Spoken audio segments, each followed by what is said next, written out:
there has been a notion among American foreign policy leaders, the Henry Kissingers since the Second World War, that somehow they knew best, that they knew what kind of government there should be in Chile or South Vietnam or Laos or Iran or Guatemala or Brazil or any number of countries around the world. And that if people in these places were so irresponsible as to use a system like democracy to vote in the wrong people, then they, the Henry Kissingers of the world, had the right and indeed the duty to overthrow that established order. This time on the Plutopia podcast, we journey into the past to gain perspective on the present. Since 2016, the F.B.I. and U.S. intelligence agencies have been shaken by massive changes in leadership and internal strife. Attacks from the White House have questioned their intelligence briefings. Respected career intelligence officers have been fired or have resigned in protest. The FBI appears to be representing the president instead of the American people. In 1977, I covered the Libertarian Party's National Convention for Zodiac News Service in San Francisco. One of the keynote speakers, John D. Marks, was the former staff assistant to the director of the Bureau of Intelligence and Research in the State Department. With Victor Marchetti, a former special assistant to the deputy director of the Central Intelligence Agency, Marks wrote the controversial 1974 book, The C.I.A. and the Cult of Intelligence. Marks and Marchetti's book was responsible in part for the 1975 Congressional investigation of intelligence agency abuses by the Senate Select Committee to Study Governmental Operations, a.k.a. the Church Committee. That landmark investigation led to substantial changes in the way the U.S. government handled its various intelligence agencies. In his speech, Marks outlines the misdeeds of the U.S. intelligence agencies in painful detail. Under various administrations, they had become tools of political power often used against legally elected foreign governments and citizens of the United States. Good morning. I appreciate your getting up earlier than I wanted to get up. I guess I do have the dubious honor of being one of two authors in American history to ever have a book censored by the government before publication, the other one being my co-author. It's not like there's another book. And it's a funny thing, because when we wrote that book, I mean, if you've ever written a book, I mean, when you write things, you want them to be in the final version. I mean, you don't put them in there so they can be pulled out. And we actually had an awful experience. I mean, it's something I don't recommend for any author, but after the government told us that 339 deletions had to be taken out of our book, we physically had to take them out because we were under an injunction, a federal court injunction, not to talk to our editor and our publisher about what was in the deleted material. So we literally sat up in our lawyer's office, our lawyers being the American Civil Liberties Union, without whom there would have been no book. And we sat in our lawyer's office at the ACLU with X-Acto knives, and we cut apart our manuscript. And we literally made the deletions for the government so we could have a version to give to our publisher. And I'll tell you, it's not a real high for an author to just cut up his book with a knife. And I didn't like it very much. And one of the things that was censored from the book was the first line of the first substantive chapter. And again, if you've ever written a book, when you start off a chapter, your first chapter, you want to say something that gets people to read on to the second chapter. It's called the lead, and we had a great lead, we thought. It was a quote from Henry Kissinger. Well, it kind of summed things up. The scene was in 1970, and it was a meeting in June of 1970 where Henry Kissinger was sitting around with the 40 Committee. The 40 Committee is that secret body within the National Security Council that decides where the CIA is going to intervene. Where are they going to overthrow a government, start a propaganda campaign, kill somebody? Kissinger chaired it as Assistant to the President for National Security Affairs, and the Undersecretary of State, the Deputy Secretary of Defense, the Chairman of the Joint Chiefs of Staff, and the head of the CIA all sit on this 40 Committee. And indeed, I happened to see the minutes of that particular 40 Committee because at that point I was the assistant to the Director of State Department Intelligence. And in the minutes were this quote from Henry Kissinger.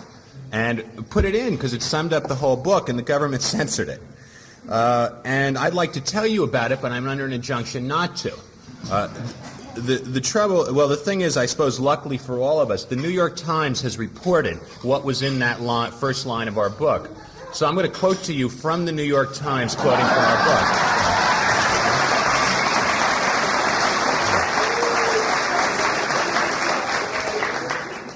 I hope you understand the distinction. I mean, there's a federal district judge in Alexandria, Virginia. I also hope understands the distinction. But what Henry said, and you'll excuse my calling him Henry, but all the important people call him Henry.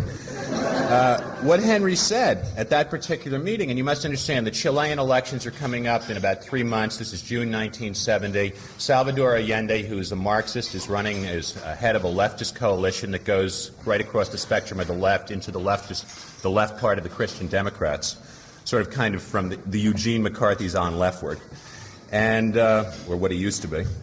And there's Henry Kissinger, and they're discussing what to do. And Henry Kissinger says, and I quote from the New York Times version, I don't see why we need to stand by idly and watch a country go communist just because of the irresponsibility of its own people. And it's that second part, just because of the irresponsibility of its own people, which I think you will find very indicative of who the people are who do this kind of thing and where their heads are at. You see, because there has been a notion among American foreign policy leaders, the Henry Kissingers since the Second World War, that somehow they knew best, that they knew what kind of government there should be in Chile or South Vietnam or Laos or Iran or Guatemala or Brazil or any number of countries around the world. And that if people in these places were so irresponsible as to use a system like democracy to vote in the wrong people, then they, the Henry Kissingers of the world, had the right and indeed the duty to overthrow that established order. And Chile is one of the nastiest cases because it was a democratic election. A lot of Americans were very sympathetic to what was going on down there. They saw it as a new way in Latin America, a peaceful way toward changing the economic order down there, which, I mean, at least to my mind, is a very unjust economic order. And Henry saw it was a danger. It was a danger because it might infect other countries. It was a danger because it threatened ITT and other large multinational corporations. American corporate interests were very upset about what was going on. The CIA has been maintaining an order around the world for the last 30 years, which in the most part has encouraged far right-wing groups, and I don't mean they were libertarian, because libertarians don't torture as much as some of the folks that the CIA has helped to put in power. But what the CIA has been encouraging as an arm of American foreign policy, and do not be confused that the CIA is not an arm of American foreign policy. It's just a covert arm. I mean, you remember during the Vietnam days, people used to say Americans shouldn't be the policemen of the world. Well, what's happened for the last 30-odd years is America has been the policeman of the world, and the CIA has been the secret policeman of the world. The enforcer. If anybody steps out of line, they kill them or push them over or overthrow their government or give them shellfish toxin or something of that sort. I mean, it's a very nasty business. And in the pursuit of this business, what the CIA has said and has operated in the fashion is that the ends justify the means. That there is no method, no matter how despicable, dirty, underhanded, or the like, that is not acceptable, always in the name of national security. National security is the label behind which you can do anything. I mean, if you had had it as a kid, you would have had a lot of fun, probably. I mean, it's an excuse. It's a way. And I am not saying that the people who were involved in this kind of thing did not really sincerely believe they were serving the national security of the United States. They're patriotic people. They love their kids. They mow their lawns. I mean, they're reasonable. If you sit down with them in a bar, you might even find them charming. But once they got on the job, they felt that anything went. And I mean anything. You name it, they've done it. Actually, our government runs kind of something out of Dickens. It's a school for criminal activity in a place called The Farm, which is near Norfolk, Virginia, which is a CIA training camp. And they have courses for incipient operatives. And they give them one course in how to break into places and how to get into safes and open windows that are locked, and it's called Locks and Picks. And they have another course where they teach them how to open mail and how to open diplomatic patches and the like, and it's called Flaps and Seals. And that's given to employees of the United States government so they can go overseas, sometimes stay in the United States, and carry out, what is supposedly government operations. In other words, criminal activity in the name of the old U.S. government. And that brings me to what I think is my primary theme when I talk at such gatherings. I think, and I know people are going to say I'm a dangerous radical for saying this, and I understand I'm going to be criticized, but I sincerely do believe that the government should follow the law. Now, I know it would...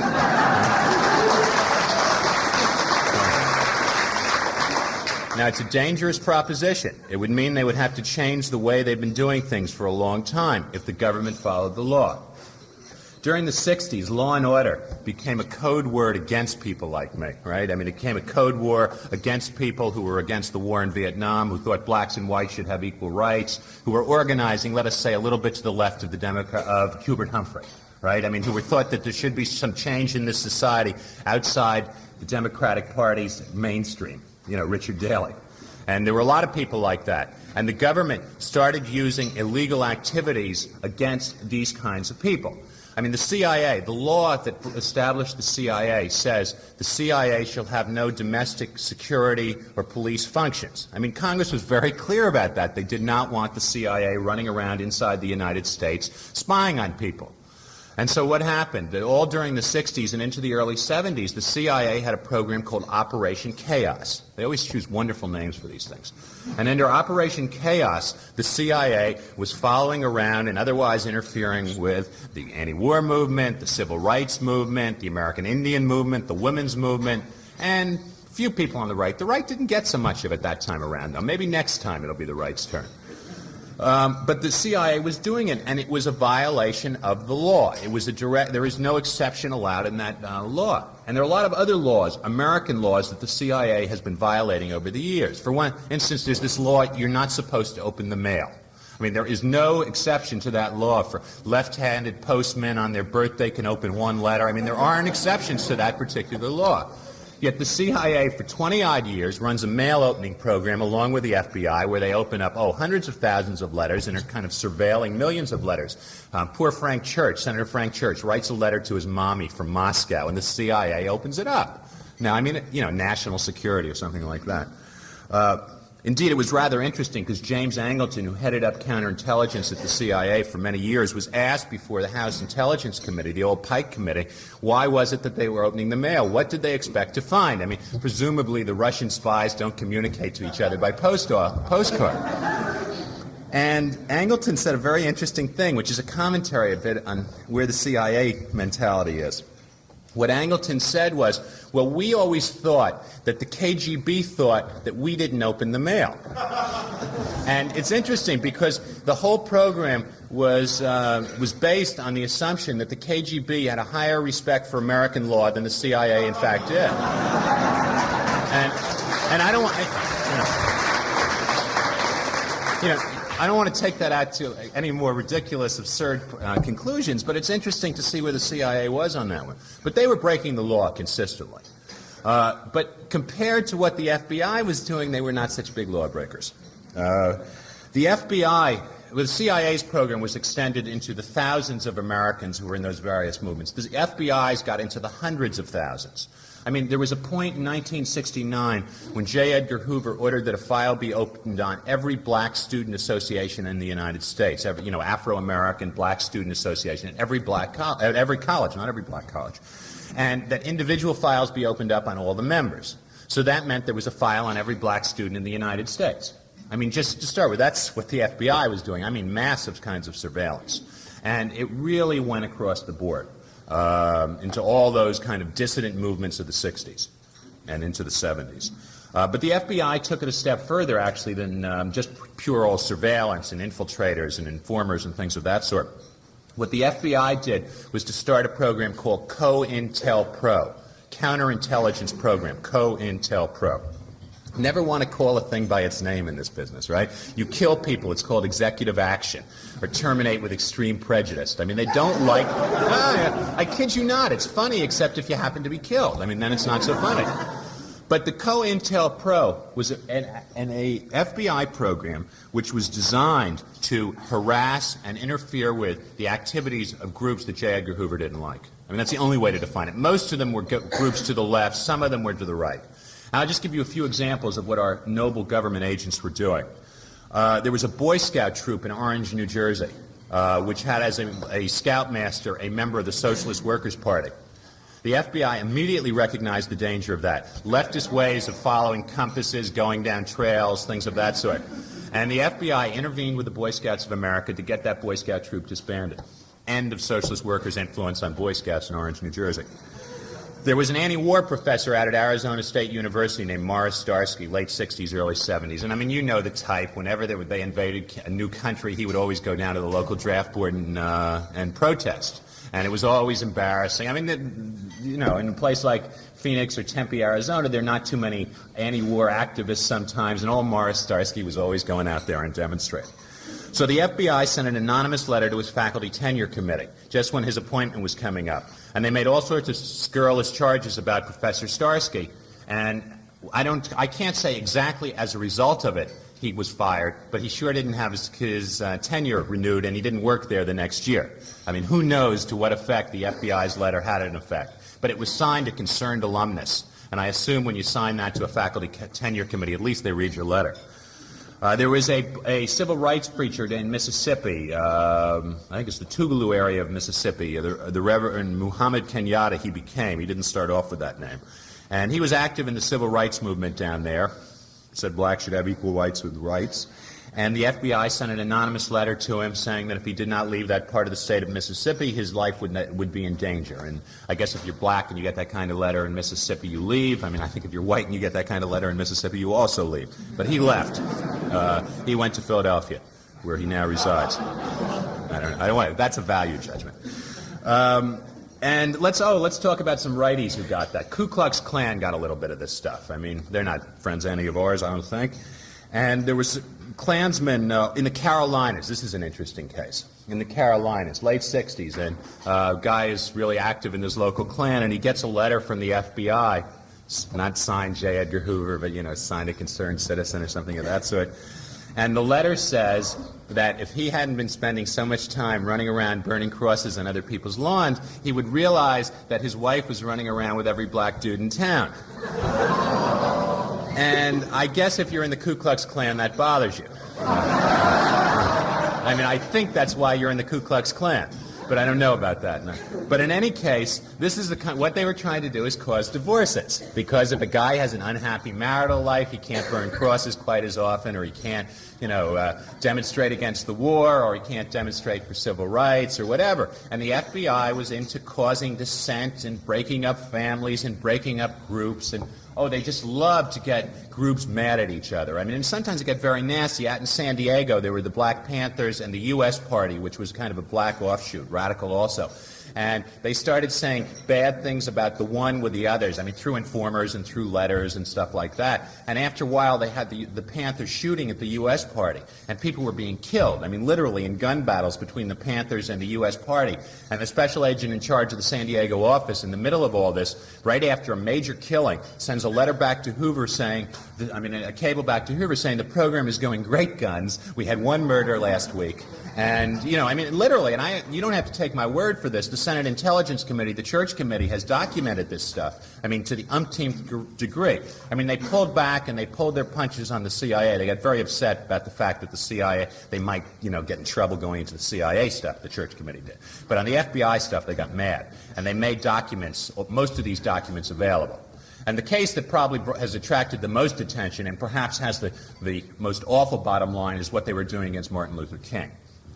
Hoover just hated Martin Luther King. It was personal as well as ideological, and Hoover apparently was petrified by the idea there could be a so-called black messiah.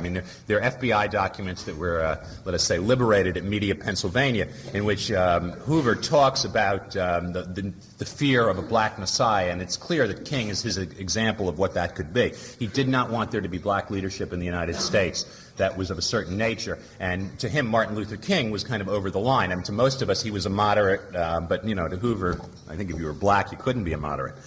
Hoover was racist. I will say that unequivocally. In any case, wherever Martin Luther King went during the 60s, the FBI went with him. They taped his hotel rooms. They followed him. They tried to discredit him with the press. They amassed quite a few of what I would call grunt and groan tapes. Martin Luther King had an active sex life, and J. Edgar Hoover taped most of it. And at various times during the 60s, those tapes were made available to newsmen in Washington to discredit Martin Luther King. Nobody ever wrote that story, but on the other hand, nobody ever wrote the story that J. Edgar Hoover had been making these tapes available, which I think is what the story was, not the fact that Martin Luther King occasionally went to bed with people. In any case, when Martin Luther King won the Nobel Peace Prize in 1964, Hoover sent him an anonymous letter. I don't think Hoover ever signed a letter in his whole life. But in any case, they sent him a letter which enclosed one of the tapes and said to him, in effect, that the jig was up and that if he would be exposed for what he was if he went to collect that Nobel Peace Prize, and the clear implication of the letter, if you read it, is he should commit suicide or he would be exposed. And that's the head of the FBI telling a man who's just won the Nobel Peace Prize that he should kill himself. And when I say the bottom line could be horrendous, we don't know what what the FBI's role later on in these affairs is. No one knows. I mean, there've been just let us say that Hoover really had it in for Martin Luther King. Okay, that's COINTELPRO, and that's clearly a violation on the rights of all Americans. I mean, I don't remember old Ephraim Zimbalist Jr. on Sunday night ever causing divorces or getting people fired from their jobs or, in general doing this kind of thing. I mean, that wasn't the vision that most Americans had about the FBI, and it's the vision that a lot of us have now, because it's true. I mean, it's all documented and everything else. And it's clearly a political use of the federal police power.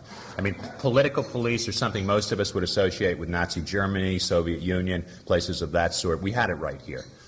If you were a dissident, you had the full might of the federal police come down on you.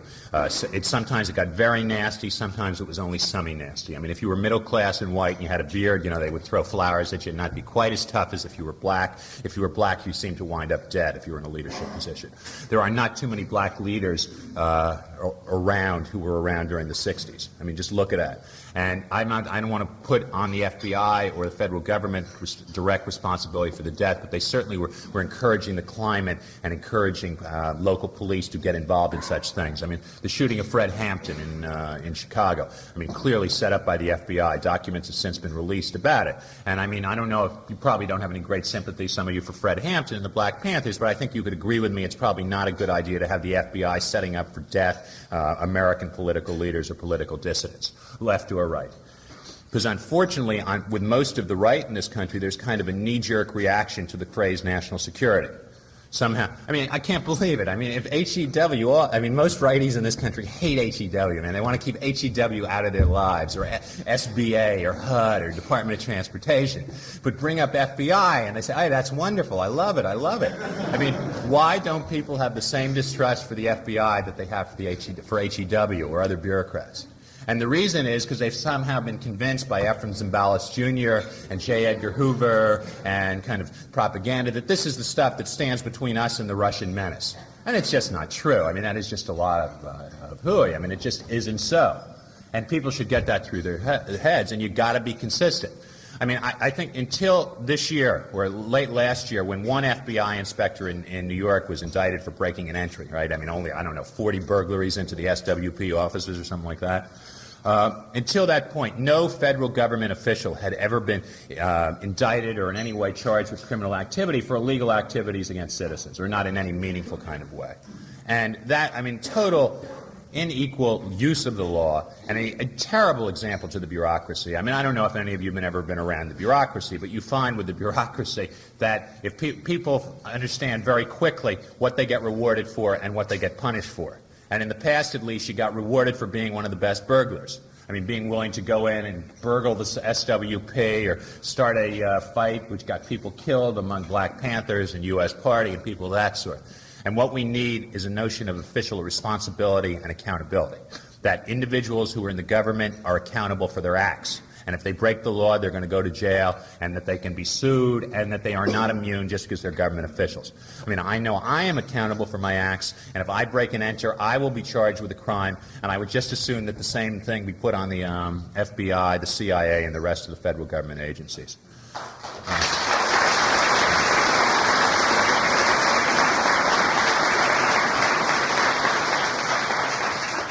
Now, the CIA presents another kind of problem, and if my first message was that the government should obey the law, my second message will be, and this is also a very radical idea, is the government should tell the truth. And again, I'm going to be heavily criticized in certain quarters for saying such a thing. But the premise I would like to leave for you is that the CIA is an organization sitting right there in the middle of our government in which lying is commonplace. I mean, if you are a young CIA officer who is writing up an operation, one of the things you write in is the cover story. What are you going to say to people if they find out what we're doing is true to convince them it's not true? You lie. I mean, it's very simple. And the CIA has a wonderful word for it, again, that bureaucratic desire not to call a spade a spade. Instead of saying lying, they say plausible deniability.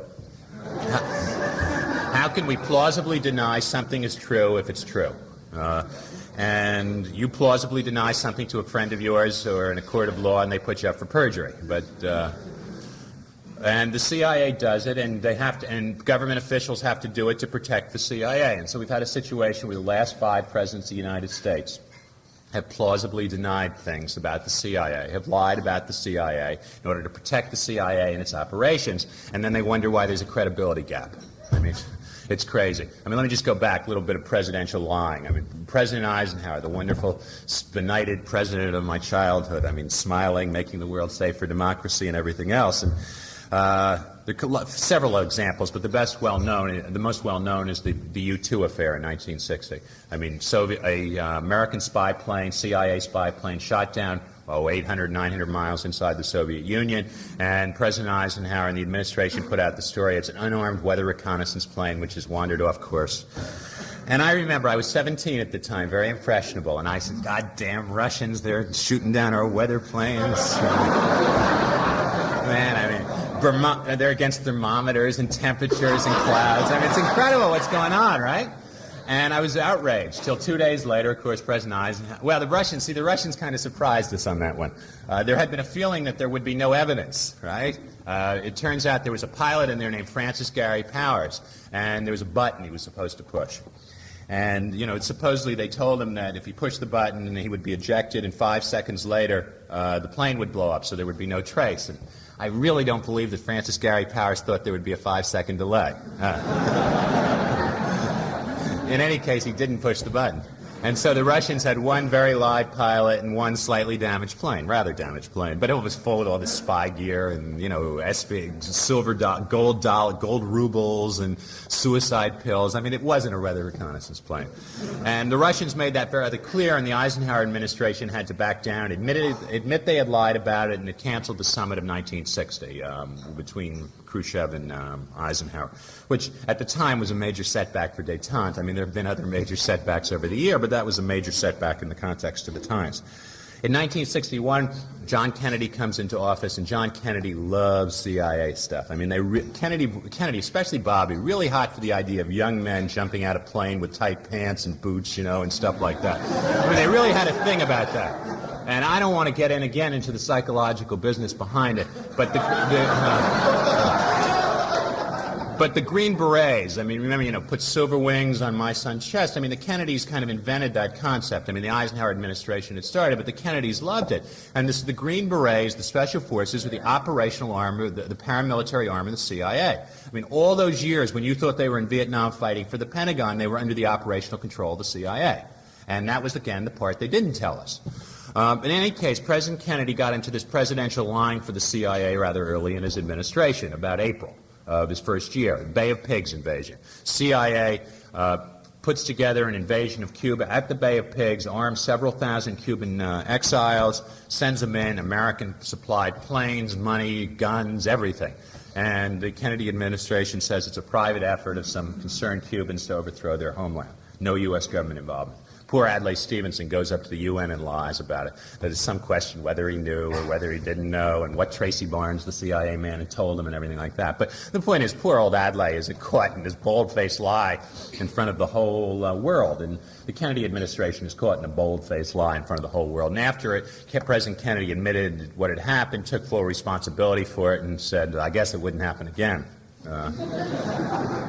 Then LBJ comes into office in 1963 under fairly unfortunate circumstances, And he gets into the business of lying about what the CIA, or deceiving the country what the CIA is doing in Southeast Asia. The fact that the CIA had started to bomb in Laos well before any of the Tonkin Gulf things had gone through, and the fact that the CIA had already was being used, and this is all with the permission of the president. I mean, it's direct order of the president, not the CIA as a rogue elephant, but the CIA was being used to carry out guerrilla raids against North Vietnam and the like. And indeed, in that very time in 1964, when the Tonkin Gulf incident happened, CIA Operation 34A raiding parties in that very area of the Tonkin Gulf. I mean, CIA paying mercenaries to go in and shoot up villages and blow up installations, and that's going on in physically the same part of the Tonkin Gulf where our destroyers are supposedly shot upon in an unprovoked fashion in 1964.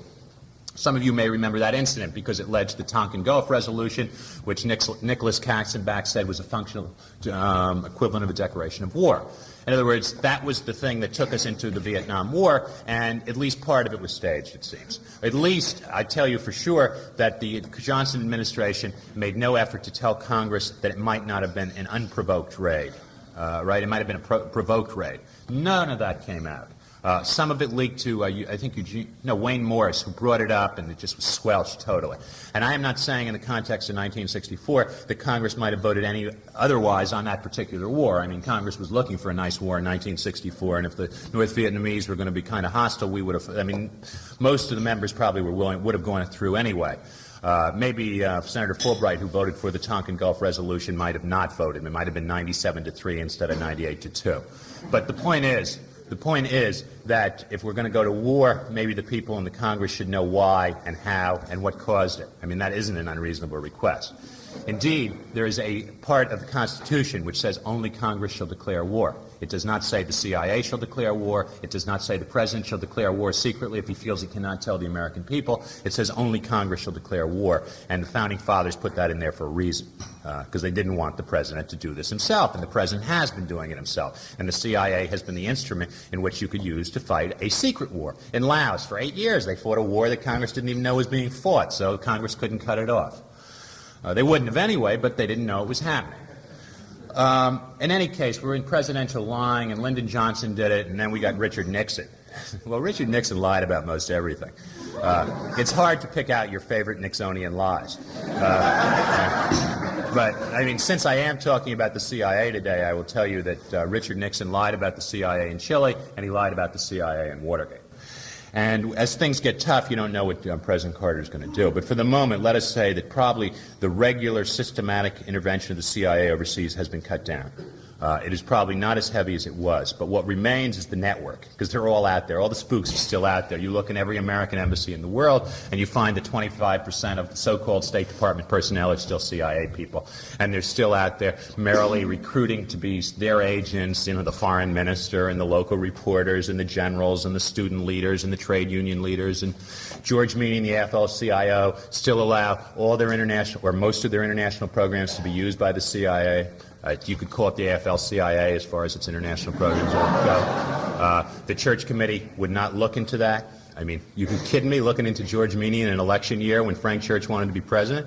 I mean, remember the Frank Church boomlet? Right? Well, one of the effects of that, and there are other, it's more complex than that, but one of the side effects of that is that the Church Committee didn't go into CIA's relationships with labor, CIA's relationships with business, deeply into CIA's relationships with the American press. I mean, you can't attack CBS and still want to be president, can you?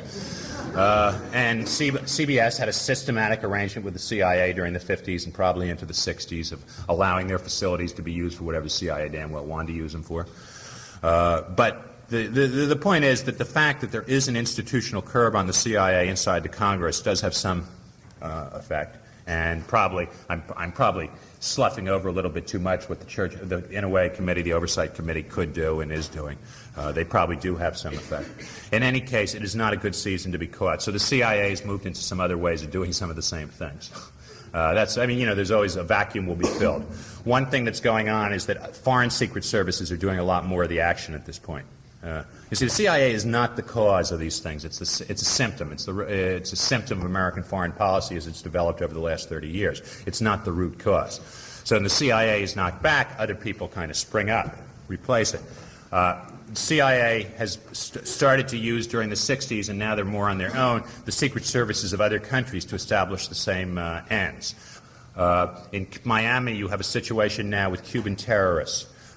You may wonder who those Cuban terrorists are. Well, there are terrorists. We trained them. Those are the same people who did the Bay of Pigs, and they did the that secret war against Castro that went on through the 60s. And literally our government trained thousands of people, thousands of Cubans, to be terrorists. I mean, to blow up buildings, to sabotage factories, to smuggle arms, to jump out of airplanes, that kind of stuff. Except we didn't call them terrorists. I mean, terrorism is what other people do to you. What you do to other people is called national security, right? And these are the national security forces.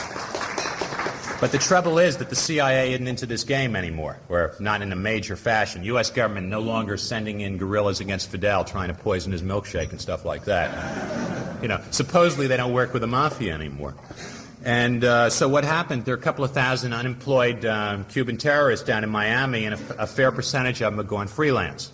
And, Watergate, remember, where'd they come from? Who trained them?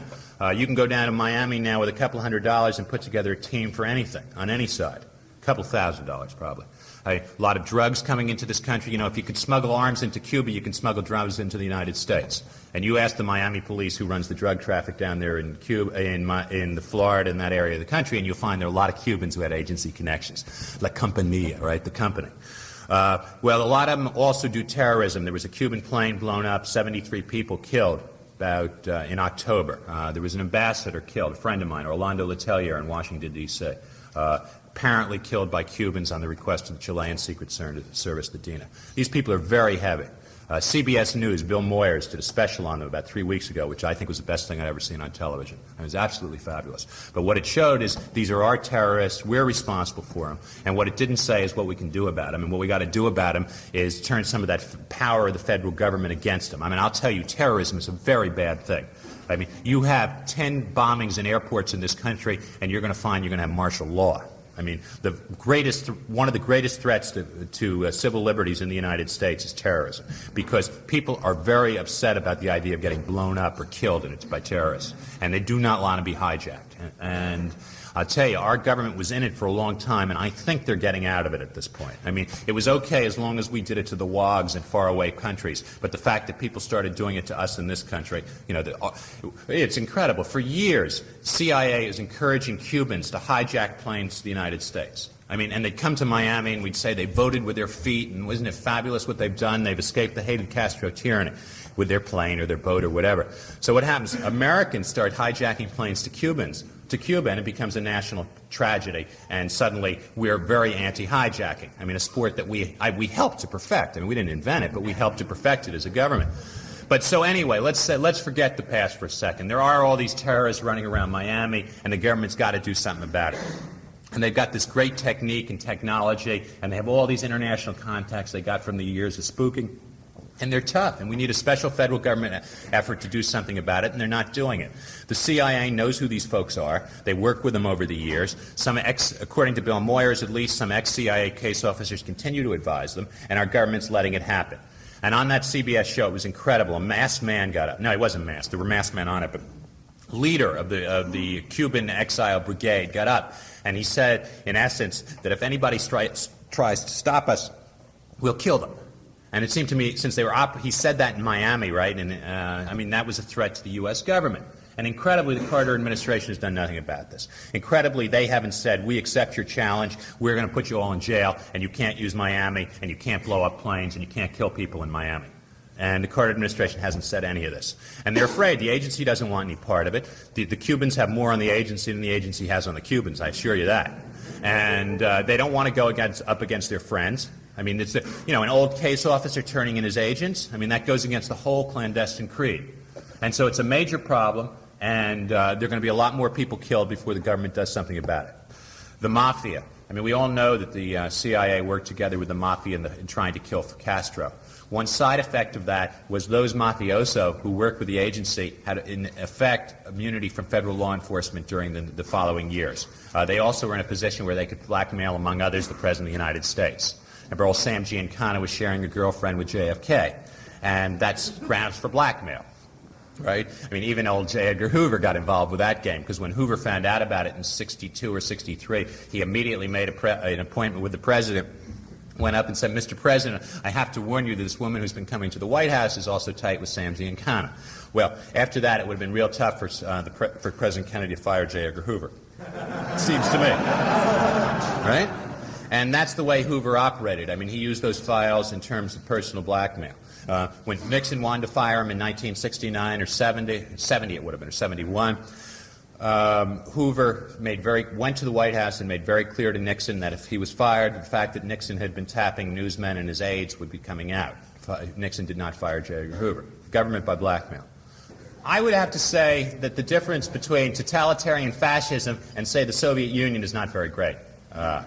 Right? I mean, you're talking about essentially the same kind of thing. I would say where individual rights are repressed, where terror and repression are used as instruments of policy against their own people. And I think that the thing that really is bad, what's going on down in Latin America, is that they're doing coercive economic stuff on people, too. I mean, in Chile, under the Allende regime, there started to be a redistribution of the way the society was organized in terms of wealth. I mean, that was, most Latin American societies have a very few people who own most everything, and a lot of very poor people. I mean, it's not exactly the same as this country.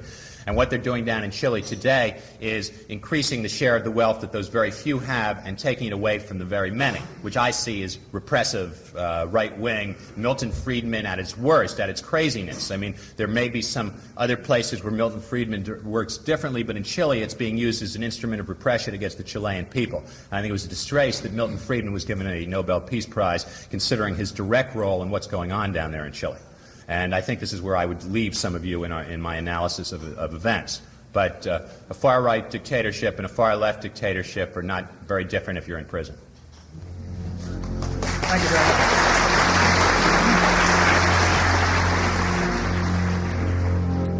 much. Philosopher and author George Santayana warned, those who cannot remember the past are condemned to repeat it. Seems George is not exaggerating. With John Lebkowski, I'm Scoop Sweeney. This is the Plutopia News Network, 20 minutes into the future.